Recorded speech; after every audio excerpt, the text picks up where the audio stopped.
வணக்கம், welcome to Chitra Murali's kitchen. இன்னைக்கு நம்ம என்ன பார்க்க போறோம்னா, சண்டே அப்படின்னாலே வந்து ஈவினிங் ஏதாவது ஒரு ஸ்நாக்ஸ் பண்ணுவோம் இல்லையா? நான் இன்னைக்கு என்ன பண்ண போறேன் அப்படின்னு பார்த்தீங்கன்னா, முந்திரி பக்கோடா தான் பண்ண போறோம். அதுக்கு வந்து கடலை மாவு யூஸ் பண்ணாம கடலை பருப்பை வந்து நல்லா வாஷ் பண்ணிட்டு ஒரு மணி நேரம் ஊற வச்சு தண்ணியெல்லாம் வடிய விட்டு எடுத்து வச்சிருக்கேன். ஸோ கடலை பருப்பை அரைச்சி தான் நம்ம வந்து இன்னைக்கு ஃப்ரெஷ்ஷாக முந்திரி பக்கோடா போட போகிறோம்.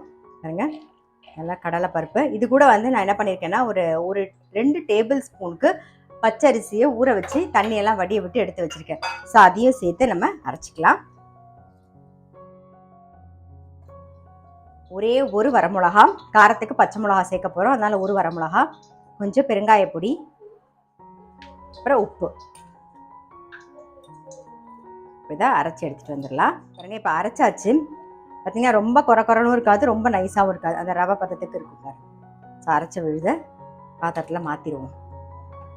நீங்கள் பக்கோடா வந்து கடலை மாவில் போடும்போது அது வேறு டேஸ்ட்டாக இருக்கும். இந்த மாதிரி ஃப்ரெஷ்ஷாக அரைச்சி பண்ணும்போது அது வேறு டேஸ்ட்டாக இருக்கும். பட் அது மாதிரி இது மாதிரி ட்ரை பண்ணலைனாலும் ட்ரை பண்ணி பாருங்கள், ரொம்ப டேஸ்ட்டாக இருக்கும். ஸோ இப்போ என்ன பண்ண போகிறோம் அப்படின்னு பார்த்தீங்கன்னா, முந்திரி பருப்பு ஊற வச்சு எடுத்து வச்சுருக்கேன். இப்போ அதை சேர்த்துக்கலாம். ஏன்னா அப்போ தான் வேகும்போது கரெக்டாக வெந்து வரும். இல்லைன்னா முந்திரி பருப்பு வந்து கொஞ்சம் மாவில் போடுவோம் இல்லையா, அதை வேகும்போது என்ன ஆகும்னா செவந்து போயிடும். அதனால் ஊற வச்சு போட்டிங்கன்னா கரெக்டாக வெந்து சாப்பிடும்போது பர்ஃபெக்டாக இருக்கும். ஸோ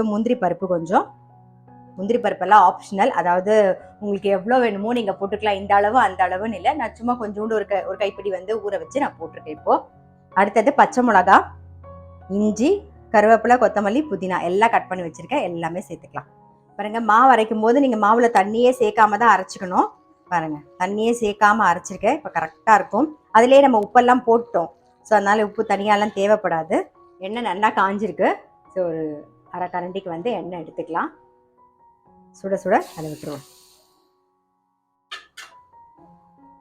ஜஸ்ட் அப்படியே மிக்ஸ் பண்ணிடலாம்.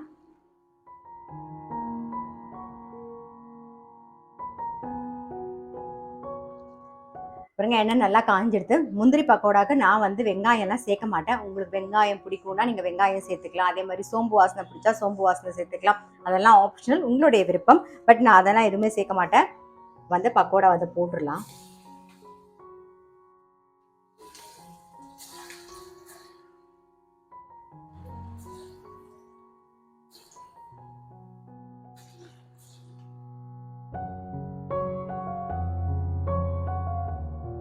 மிதமான தீயில வேக வச்சு எடுக்கணும். ஸோ பொறுமையாக வேகட்டும்.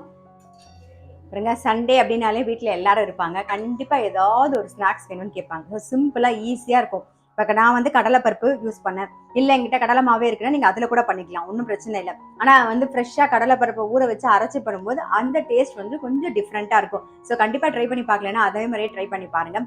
ஈஸி தான். நீங்கள் வீடியோ பார்த்த நேரத்தில் ஒரே ஒரு மணி நேரம் ஊற வச்சா போதும் கடலைப்பருப்பு. அப்புறம் தண்ணியெல்லாம் வடிய விட்டு நீங்கள் காஃபி போடுற நேரத்தில் டக்குன்னு வந்து ஒரு முந்திரி பக்கோடா பண்ணிடலாம். சரி, முந்திரி இல்லைனாலும் வெங்காய பக்கோடா கூட நம்ம பண்ணிடலாம். நம்ம விருப்பம் தானே. இல்லை காய்கறி பக்கோடா, வேர்க்கடலை போடலாம், காய்கறி எல்லாம் சேர்த்து போடலாம், எது வேணாலும் போடலாம். பாருங்க, நம்மளுடைய முந்திரி பக்கோடா ரெடி ஆயிடுத்து.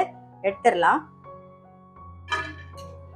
இதுதான் போடணும் அப்படின்னு எந்த ரூல்ஸும் கிடையாது.